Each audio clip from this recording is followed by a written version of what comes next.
Bueno, buenas tardes a todos y a todas. Quiero agradecer esta invitación a CONGOPE, a Gobierno de Pichincha y a CIFAL. Es interesante esta apertura para quienes trabajamos un poco en la academia, que algunas de las ideas que estamos elaborando puedan ser también compartidas por ustedes. En mi intervención no voy a hablar sobre la nueva ruralidad, porque ya se ha hablado toda la mañana, parte de la tarde. Más bien me voy a concentrar en esta dimensión del territorio como un elemento importante para entender y encauzar bien las iniciativas para el desarrollo rural en general en el caso ecuatoriano. Tres antecedentes antes de entrar en materia. Primero, a veces nos olvidamos de que somos un país muy pequeño. ¿Sí? Somos uno de los países más pequeños de América Latina y este es un condicionante muy importante a considerarse cuando se habla de territorios. Segundo, ya lo dijeron en la mañana, somos el país de América del Sur más densamente poblado. ¿Sí? Es decir, tenemos un campo, a pesar de que la población rural ha disminuido, de todas maneras es un campo densamente poblado. Cuando viene un visitante extranjero le llama muchísimo la atención de la cantidad de gente que vive a nivel rural y que se puede ver simplemente con las luces en la noche, ¿no? Que es completamente diferente si nos vamos a un país como Brasil, como Perú, como otros países de América Latina. Y tercera característica que complica mucho más el diseño de políticas públicas es que es un país altamente heterogéneo en cuanto a su geografía, en cuanto a sus actividades económicas y productivas. Entonces es muy difícil hacer generalizaciones. Bueno, con estos antecedentes entonces voy a empezar. Estos son los aspectos que voy a desarrollar en esta charla. 5 aspectos sobre la discusión del desarrollo territorial. Primero, la heterogeneidad territorial versus la homogeneidad sectorial de la agricultura. Segundo, las estrategias de los actores o de los agentes sociales. Tercero, el mercado y los procesos de desterritorialización, que es un fenómeno nuevo. Cuarto, el capital social y el desarrollo territorial endógeno. Y por último, el Estado y las políticas públicas. Entonces, estos son los 5 elementos o aspectos que voy a desarrollar. Empecemos por el primero, la heterogeneidad de los territorios, ¿no? Hay que pensar entonces que este es un país con una diversidad de recursos geográficos, productivos, ambientales, etcétera. Si bien sabemos que existen las 3 zonas geográficas, sierra, costa y oriente, pero la sierra no es homogénea, la costa tampoco es homogénea y la Amazonía tampoco es homogénea. Si vamos a un nivel de provincia vamos a encontrar que tampoco es homogénea la provincia. Entonces este aspecto de la heterogeneidad es un aspecto central para entender la dinámica de los territorios. Bueno, cometí un error aquí.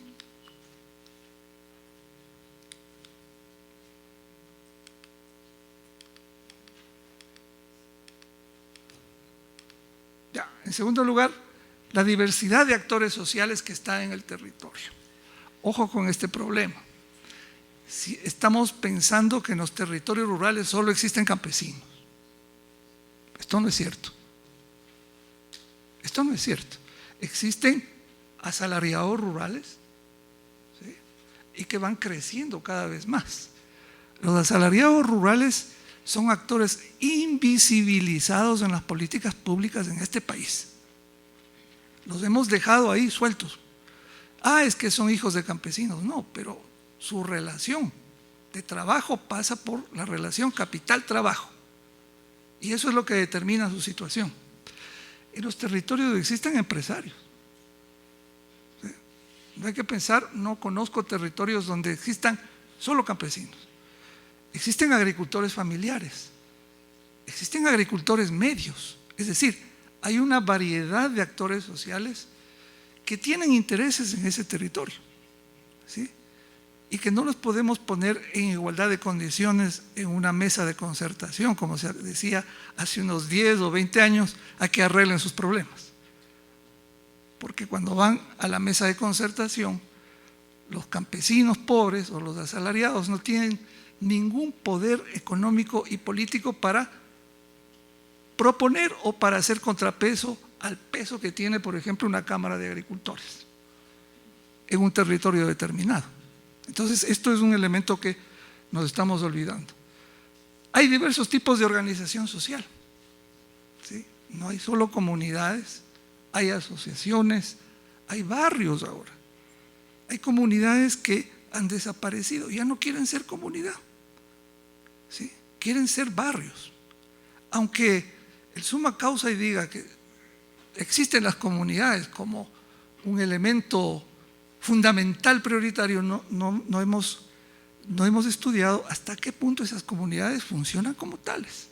Estamos idealizando una situación, ¿sí? En Cotopaxi, por ejemplo, habían comunidades cerca de donde están ubicadas las empresas florícolas y de brócoli. Ahora esas comunidades ya no quieren ser comunidades, quieren ser barrios. ¿Por qué quieren ser barrios? Bueno, hay que estudiar.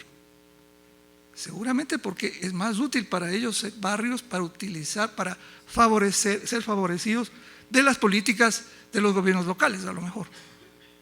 Pero esto es un hecho. No hay una homogeneidad tampoco de la organización social. Entonces, esto nos da una imagen, fíjense, he señalado esos tres aspectos nada más, esto es mucho más complicado, para señalar la heterogeneidad de los territorios. Bueno, la diversidad de agricultura familiar según los territorios. Ahí hay un mapa que yo lo he elaborado como producto de un trabajo que yo hice sobre la agricultura familiar. En base a unos indicadores un poco complicado y simple, lo que quiero mostrar ahí es que los territorios en rojo son aquellos que se podría denominar agricultura familiar más diversificada. Significa que no solamente dependen, sus ingresos dependen solamente de la agricultura, sino de otro conjunto de actividades, ¿sí? Son diversificados, son heterogéneos, multiocupación, todo lo que ustedes quieran, ¿no? Ahí están los territorios donde están ubicados. Y aquellos donde más dependen de la agricultura, ¿sí? Que son la agricultura familiar especializada, como ven ustedes, están en la costa, están alrededor de la cuenca del Guayas. Ahí es donde existe una agricultura con más peso, existe una agricultura familiar con más peso de los ingresos que provienen de la agricultura. Eso nos demuestra, ¿no es cierto?, un panorama bastante heterogéneo a nivel rural. Cuando se quiere pensar en soluciones para la población rural, hay que pensar entonces en territorios que tienen alguna característica más o menos homogénea, donde se puedan impulsar políticas que correspondan a la realidad. En Tungurahua, en Cotopaxi y en Azuay no se puede plantear políticas centradas en la agricultura. No se puede. Simplemente la realidad no va por ahí. Hay que pensar en políticas diversificadas. Hay que pensar en políticas, por ejemplo, de crear agroindustrias pequeñas rurales, ¿no?, para poder procesar la producción importante que existe ahí agrícola todavía, y que pueden ser esas agroindustrias rurales las que permitan que los jóvenes se interesen por quedarse en el medio rural. Si es solamente por la agricultura, por más agroecológica que ésta sea, no se van a quedar en el medio rural. Los jóvenes les atrae otras dimensiones. Esto es importante tener en cuenta. Bueno, considerar las estrategias diversificadas, esto es interesante. Hay iniciativas que existen en el medio rural que no son visibilizadas. Hay iniciativas de los productores rurales a las cuales no les damos mayor importancia. ¿Por qué? Porque ya tenemos un esquema, ¿no es cierto?, que viene desde arriba, y este es el peligro que tienen las políticas públicas, después veremos, que no dan importancia a qué es lo que está haciendo la gente en los territorios. También hay que considerar la estrategia de los actores según la disponibilidad de capitales, ¿no? Aquí tomo uno de los planteamientos de este sociólogo Bourdieu, que él señala pues que en los territorios los actores, los campesinos, los agricultores familiares, etcétera, van a desarrollar estrategias, ¿no? Estrategias, pero de acuerdo a los capitales que disponen, ¿sí? Si tienen un capital económico, si tienen un capital cultural, si tienen un capital social, si tienen un capital simbólico, van a hacer diversas estrategias, ¿sí? A veces los pobres no tienen capital económico, no tienen capital cultural, tienen muy bajo, pero por ejemplo tienen un capital social importante, es decir, tienen una organización buena, sí conservan todavía la organización tradicional, mejor todavía, y esto puede ser una palanca que les permita conseguir los otros capitales para desarrollar sus estrategias a nivel de territorio. Entonces, esto hay que estar muy atentos porque no es homogénea la disponibilidad de capitales en los territorios y tampoco entre los actores. Entonces, yo entiendo el territorio, siguiendo a este autor, que es un autor francés, el territorio como un campo, un espacio geográfico de apropiación de los agentes sociales, de acuerdo a las estrategias exitosas que ellos desarrollan para plantear soluciones inéditas, ¿no? Entonces, el territorio no es simplemente un recipiente geográfico. El territorio es el resultado de un proceso de construcción social por parte de los actores, de los agentes que están ahí y que desarrollan esas estrategias para apropiarse de los recursos y plantear soluciones.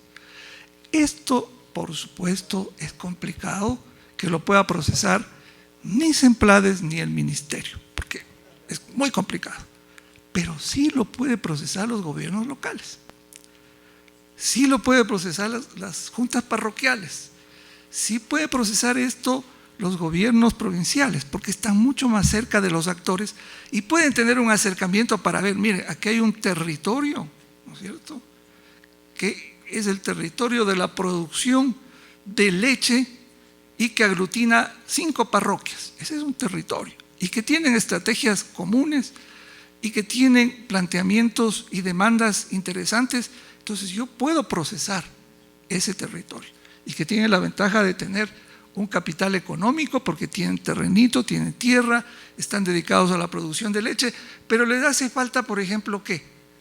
Pasar de ser meros productores de leche que están vendiendo a Nestlé, a Floral o a las empresas transnacionales, a ser ellos los que procesen el producto a través de pequeñas agroindustrias, y ahí sí puedo apoyarles, ¿sí?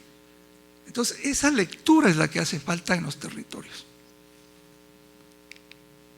El mercado y los procesos de desterritorialización. Estoy pasando rápidamente porque ya después de tantas ideas que han sido ustedes bombardeados, ya a mí me toca la más dura, ¿no? Es decir, ya el terreno ya ha sido cosechado prácticamente, entonces ya me queda muy poco, así que voy a ir rápido. El mercado y los procesos de desterritorialización. Miren, lo peor que puede pasar en un territorio es que se desterritorialice. ¿Qué significa esto? Por ejemplo, el que sea abandonado. ¿Y por qué puede ser abandonado un territorio? Por múltiples causas, ¿no es cierto? Por la migración, por ejemplo, como son los territorios del sur, de Cañar y Azuay. Ahí se puede ver en algunos pueblos, se podía ver, no sé si han regresado, yo no tengo los datos, pero se podía ver parcelas abandonadas por completo, ¿sí? Porque ya había migrado el dueño de la parcela y su familia, y a lo mejor le encargó a un pariente, pero ese pariente no tiene tiempo de cultivar el territorio o la parcela de su otro pariente. Sí, puede ser por el envejecimiento de la población, puede ser porque no es atractivo para los jóvenes y los jóvenes se van, etc. Entonces veamos un poquito este tema. A nivel del país hay diversos procesos de desterritorialización. Por ejemplo, territorios con alta migración en las zonas de altura, dice, ¿no? Como Cañar, eso debido a la migración, ¿no? Territorios con procesos de land grabbing, es decir, procesos donde hay compras de tierras, ¿no? Como en la cuenca del Guayas. ¿Por qué? Porque con la política del gobierno también, de la política de los primeros años de este gobierno, se estaba favoreciendo el desarrollo de los agrocombustibles, por ejemplo, ¿sí? Entonces los campesinos que estaban ubicados en territorios donde hay empresas que están desarrollando estos agrocombustibles, simplemente se encuentran en peligro de perder su tierra, ¿no? Como hemos hablado en la mañana, la especulación de la tierra no solamente se da por procesos de urbanización, se da también por estos procesos, ¿sí? Un campesino en la cuenca del Guayas, ubicado al lado de una gran hacienda de palma africana, tiene pocas posibilidades de mantener su parcela, poquísimas. Le va a ofrecer cualquier cantidad de plata el dueño de la empresa, porque además tiene hasta crédito del gobierno para desarrollar los agrocombustibles, mientras ese campesino se va a quedar sin tierra, ¿sí? Entonces este es un punto de desterritorialización. Por supuesto, ese campesino vende a la gran industria, al agronegocio su tierra, y se va a hacer parte del suburbio de Guayaquil. Territorios con presencia de los agronegocios, como por ejemplo estos territorios de Cotopaxi, ¿no es cierto?, con las flores y brócoli, donde también la tierra, las parcelas se han disparado, el precio de la tierra se ha disparado. En los ríos, en la zona de La Maná, el crecimiento de nuevos espacios de plantaciones de banano, etcétera. Territorios con presencia de agricultura familiar diversificada. Estos territorios, en cambio, serían los que están escapando a la desterritorialización, ¿sí? Uno de los elementos interesantes es que la agricultura diversificada, ¿sí?, el hecho de que haya fuentes de ocupación, hace que la gente se quede en el campo. Tungurahua es un caso muy raro, ¿no? No es replicable. Alguna vez, conversando con algunos campesinos de Píllaro, me decían, bueno, yo sí le agradezco al presidente Correa por las carreteras, porque ahora yo me puedo ir a trabajar, o mis hijos pueden ir a trabajar en Ambato, pero regresan a dormir acá. O sea, no hay un abandono del campo, ¿sí? Hay una articulación más rápida entre campo y ciudad, y hay posibilidades de que mucha gente pueda desarrollar otro tipo de actividades en el mismo campo, y por lo tanto no puede salir, no puede abandonar el campo, ¿no? Y territorios con presencia de agronegocios y alta articulación de la agricultura familiar. El caso de los territorios de Cayambe, eso tiene que ver con la provincia de Pichincha, ¿no es cierto? Evidentemente aquí también los campesinos han logrado vincularse bajo el modelo de negocios inclusivos, ¿no? Estos negocios inclusivos, yo tengo me hace la piel de gallina, ¿no? Porque finalmente están encadenando las agriculturas familiares con una dinámica del agronegocio, pero es como considerar que los campesinos no tuvieran la posibilidad de ellos también impulsar pequeños procesos de agroindustrialización rural. Si bien eso ha generado empleo, es verdad, sin embargo hay costos bastante altos. Por ejemplo, los campesinos de estas comunidades lecheras de Cayambe compran todo en el mercado, absolutamente todo, no producen una papa. ¿Por qué? Porque todas sus parcelitas están dedicadas al cultivo de pastos, y para ellos eso les da ingresos, y entonces han decidido, ¿no?, uno diría desde el punto de vista de los economistas, de la elección racional, han decidido ser racionales desde el punto de vista económico y han decidido no cultivar nada para la alimentación, cultivar pastos, y con la plata que tienen comprar toda la alimentación en el mercado. Bueno, eso también es un proceso de desterritorialización, ¿sí? Porque no están manejando el tema de la soberanía alimentaria, ¿no? Hay que ver estos problemas, cómo se dan justamente. Entonces, el mercado produce procesos de desterritorialización. No quiero satanizar al mercado, pero el mercado manejado desde otro punto de vista, desde los intereses de las comunidades, de los agricultores, de los campesinos, podría tener otro sentido. Bueno, ese es un ejemplo de los territorios en Cotopaxi, una muestra de 100 familias, una muestra que no es representativa, no sé, esto es lo que pasa, pero sí da una idea. Vean ustedes cuántas familias tienen sin tierra y los que tienen menos de 1 hectárea, de 1 hectárea. Entonces, son la mayoría, prácticamente son campesinos asalariados. Entonces, el riesgo de la desterritorialización, este es un tema que hay que tener en cuenta, porque en los territorios, si es que vamos a encontrar este fenómeno, esto es peligroso, hay una desterritorialización, ¿no? Por más que desarrollemos políticas, tecnología, educación, lo que ustedes quieran, si hay una ruptura entre agricultura y territorio, este es un riesgo de desterritorialización, ¿sí? Es decir, que el territorio ya no esté vinculado a la producción de bienes básicos agrícolas, ¿no? Segunda ruptura sería de la producción agrícola y la alimentación, por supuesto, como lo que está sucediendo en Cayambe, por ejemplo, ¿no? Porque ya no hay ninguna relación, ¿no? Todo depende del mercado. Poca capacidad para retener a la población joven. Esto ya lo hemos dicho en varias de las intervenciones, pero es un elemento de la desterritorialización. Si los jóvenes no se quedan en el campo, vamos a tener una agricultura, en el mejor de los casos, agroecológica, pero de viejitos o de mujeres, ¿sí? No de los jóvenes. Lo ideal sería no atarles a los jóvenes ahí, ¿no? O desarrollar políticas para que los jóvenes se queden ahí, no. Los jóvenes tienen su dinámica, pero hay que crear actividades económicas atractivas para los jóvenes, que ellos encuentren interesante vincularse a esas actividades. Esto me parece importante, ¿sí? Si la agroecología logra desarrollar ese elemento de ser atractivo para los jóvenes, qué mejor, ¿sí? Pero igual hay que pensar en otras alternativas también.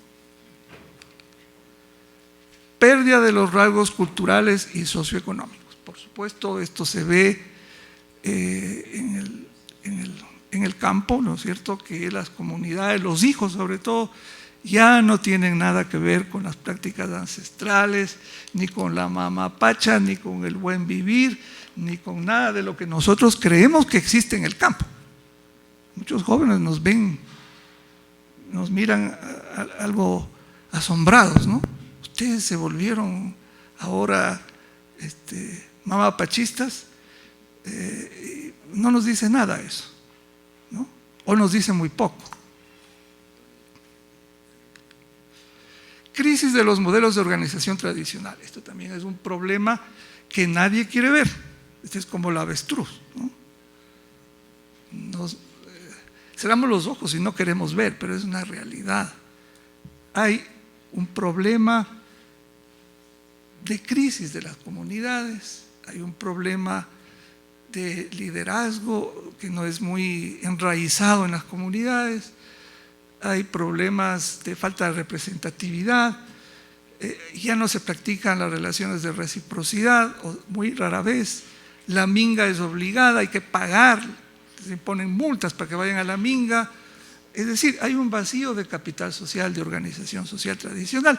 Sin embargo, nosotros acudimos al summa causa y pensando de que es así como funciona, es así como funcionaba. ¿Sí?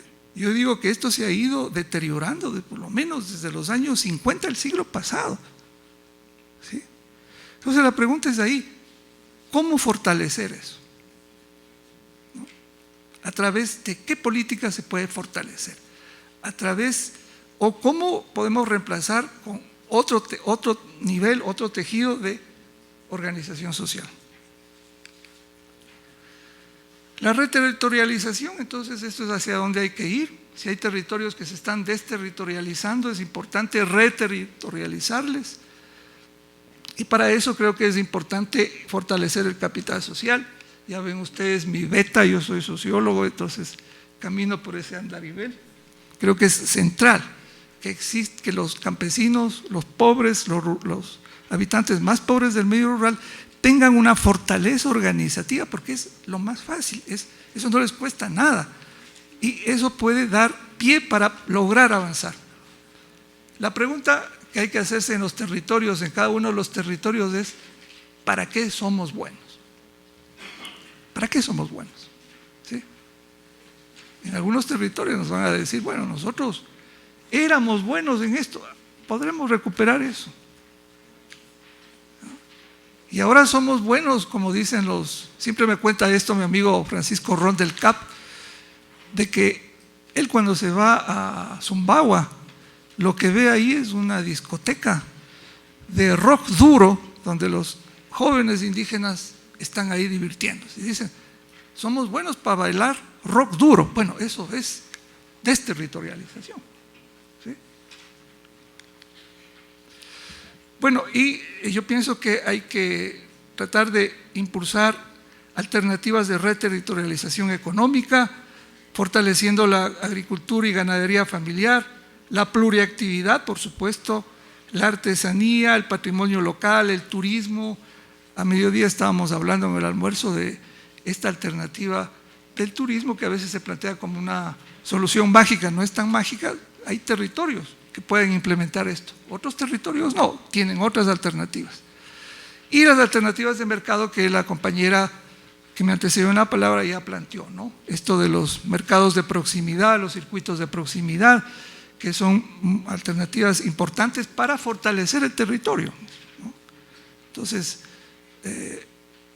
estoy pensando en cosas medias raras. Por ejemplo, en vez de que los campesinos vengan a vender acá a Quito, que los quiteños vayan a ferias de proximidad en los pueblos y de paso hacen turismo y hacen las compras. Pero hay que ofrecerles toda una ruta. En vez de que vengan acá, que los ciudadanos vayan allá y se acerquen a ver el campo, porque a veces vivimos en una sociedad autista, ¿no? Hablamos del campo, pero no conocemos el campo. Y si pudieran salir al campo y enamorarse del campo, y además hacer turismo, pasearse y comprar alimentos sanos, pues eso sería una política interesante, que no cuesta nada, como dice el compañero Nacer que habló en la mañana. Y bueno, finalmente todas estas ideas tienen un eje importantísimo, central. No se puede hacer ninguna política de desarrollo territorial si no se tiene el apoyo del Estado, de los gobiernos locales y las posibilidades de desarrollar políticas públicas más aterrizadas con la realidad. Yo diría que las políticas públicas deberían ser al inverso, el camino inverso. Es decir, que la sociedad rural organizada plantee sus necesidades, sean capaces de recoger qué es lo que quieren ellos hacer, para qué son buenos, eso sea recogido por los GATS y eso llegue finalmente al Ministerio de Agricultura, que van a estar contentos finalmente de darle carne a sus políticas, que son muy macro y son muy generales porque no pueden hacer más, digamos, no tienen, es imposible pedirles que ellos lleguen a ese nivel de especificidad, y de esa manera ser alimentadas, ¿no es cierto?, esas políticas generales por estas políticas más realistas que surgen desde abajo. Apoyo a la producción orientada al mercado interno, en eso estoy completamente de acuerdo con la compañera de Heifer. Creo que esto, por ejemplo, ya hay un cambio en el ministerio. Yo estuve la semana pasada en una reunión con un documento que está en discusión, que están diseñando para la nueva política agropecuaria, y me llamó la atención dos cosas. Uno, que ya están focalizando el papel o el rol importante de la agricultura familiar. Dos, que están pensando en que hay que apoyar la producción para el mercado interno, ¿no? Entonces, esto es importante. Apoyo a sistemas locales de mercados, eso ya hemos visto. Y apoyo a políticas urbanos-rurales en torno a la calidad de los alimentos, esto que estamos hablando hace poco, ferias, canastas alimenticias, etcétera, porque yo pienso que si estas iniciativas rurales no tienen el apoyo urbano, queda en el vacío. Es importante llegar a hacer un pacto urbano-rural, y ahí juegan un papel importante los municipios, porque los habitantes urbanos sí van a tener una visión de apoyo a este tipo de políticas porque son beneficiados. ¿Sí? Son beneficiados en la calidad de los alimentos, en el precio de los alimentos y por supuesto también en su manera de entender lo que es el país, lo que es el territorio. Eso es. Muchísimas gracias.